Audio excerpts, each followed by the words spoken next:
তো দেখতে পাচ্ছেন এই গরমের দিনে মানে আমাদের সব শরবত করা হয়েছে, মানে এত গরম পড়ছে, আমরা গাছতলায় এসে বসে আছি।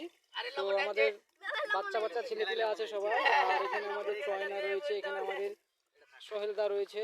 তো সবাই এই শরবত দেখতে পাচ্ছেন, কি শরবতের টেস্ট আপনারা দেখেন, লেবু দেওয়া হয়েছে, চিনি দেওয়া হয়েছে, লবণ দেওয়া হয়েছে। আর এই দেখেন এই লেবু দিয়ে আমরা শরবত করছি। আর এখানে একটু মরিচের গুঁড়োটা দেখে দাও, মানে যাতে শরীরটা সুস্থ থাকে সেই জন্য আমরা এই মরিচের গুঁড়ো দিয়েছি। আর রিয়াজ টেস্ট করে দেখলাম, রিয়াজ অনেক সুন্দর বললো। এবার আমাদের বিশুকে দিয়েছি। দেখতে পাচ্ছ চুলমুল কি পড়ে গেল না কি পড়ে গেল, খাচ্ছে না কি খাচ্ছে, সেখানে আমরা রিপোর্টটা করিলি দেখিলি। সে ঠান্ডার শরবত খাচ্ছে।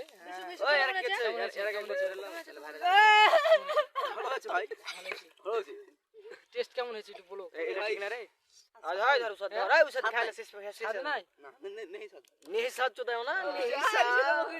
গরমের দিনে খেয়ে কিছু বুঝতে পারলা কি, মানে এত গরমটা রক্ষা করা যাবে যাবে না?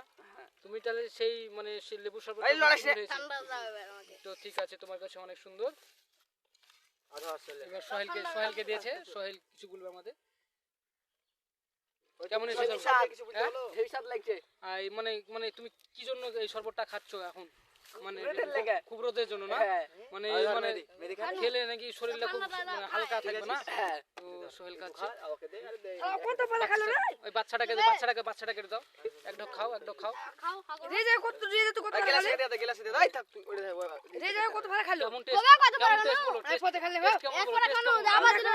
বাচ্চাটাকে টেস্ট